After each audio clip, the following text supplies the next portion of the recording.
our next discussion is a follow-up. Every week we seem to be talking about the NHS. What happened last week was Dr. Bob Gill came on and spoke about the need for trade unions working in the NHS to speak out about privatisation and not just about low pay, because privatisation seems to be the main problem here. If the government puts more money in and it just goes to private pockets, is that really what we want? Now, Dr. Bob Gill's come back on the show this week. How are you doing, Bob? Hi, Crispin.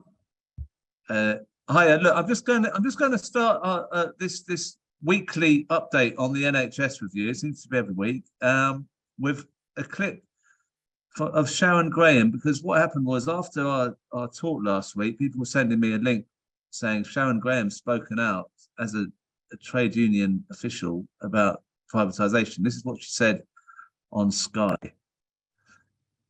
This employer, being the government, is not interested in doing a deal as far as the NHS is concerned. And I have to say, we are concluding now that there must be a much more sinister reason for this, because this level of self-harm is unprecedented. The public are crying out. I came here in a cab this morning and the cab driver was saying, why don't they just give a pay rise to the NHS? Everybody wants that to happen. It's almost like there is another reason for them doing what they're doing, because it's total incompetence otherwise. What do you think that reason is then? Well, I think that they are looking to privatise the NHS.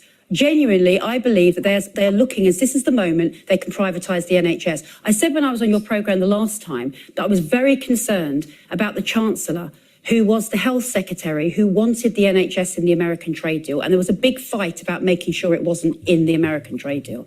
There is something unusual going on here, that they will not come to the table. There are choices that can be made that means we can pay for this. There is not a problem about paying. We're the 5th richest country in the world.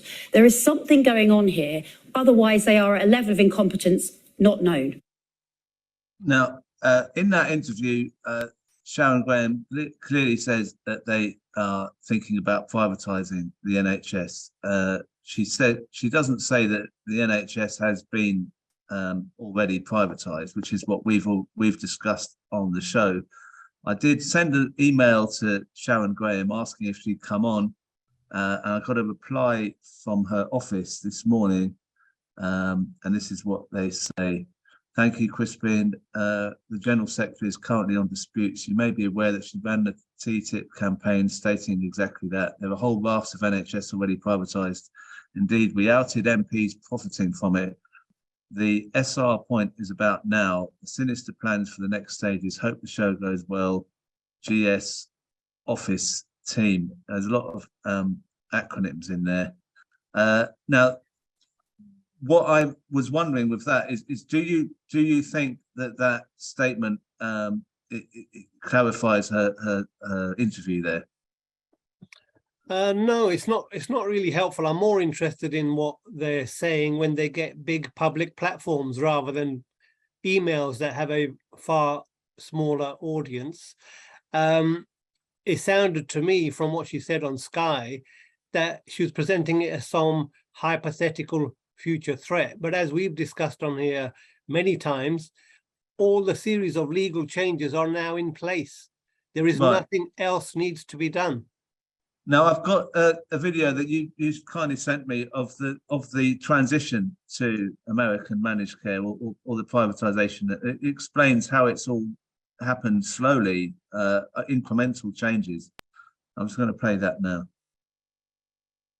The outsourcing of non-medical services and repurposing the NHS into a business was followed by the imposition of an internal market.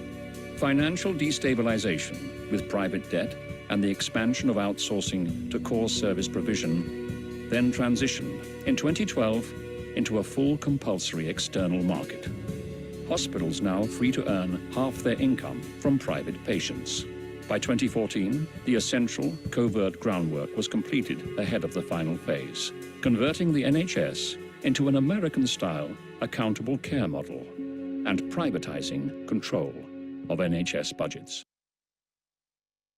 I mean, that's pretty clear that it's all it's all happened even before TTIP. It was going on, and you talked about the integrated care system and some of the ways that trade unions are working alongside government on that. Can you tell us more about that? Yeah, so the rot set in 2006 when Patricia Hewitt, the then Labour Health Secretary, wanted to co-opt the unions into their privatisation plan, and they signed up to something called the Social Partnership Agreement, which the unions have re-signed, I believe, a year or so back, which committed to getting the integrated care systems in place without any public opposition. So this is what's going on. If you look back, we've been predicting this for a good 2 decades. You might not be able to read this because you're going to get the mirror image, but you had about 10 years ago, the plot against the NHS by Colleen Lees and Stuart Player, NHS PLC by Alison Pollock in 2004, to claim now 20 years later, this is some future threat is disappointing to say the least. It reminds me of the Monty Python Dead Parrot sketch, where, you know, Sharon Graham's trying to tell us this parrot is still alive. That ship has sailed. We need to be clear. We need to all understand what's happening, and we need to understand that wage suppression, downskilling, using less qualified people, and creating an innately unsafe NHS is the business plan. That's how you maximize profit. You keep the wage bill down.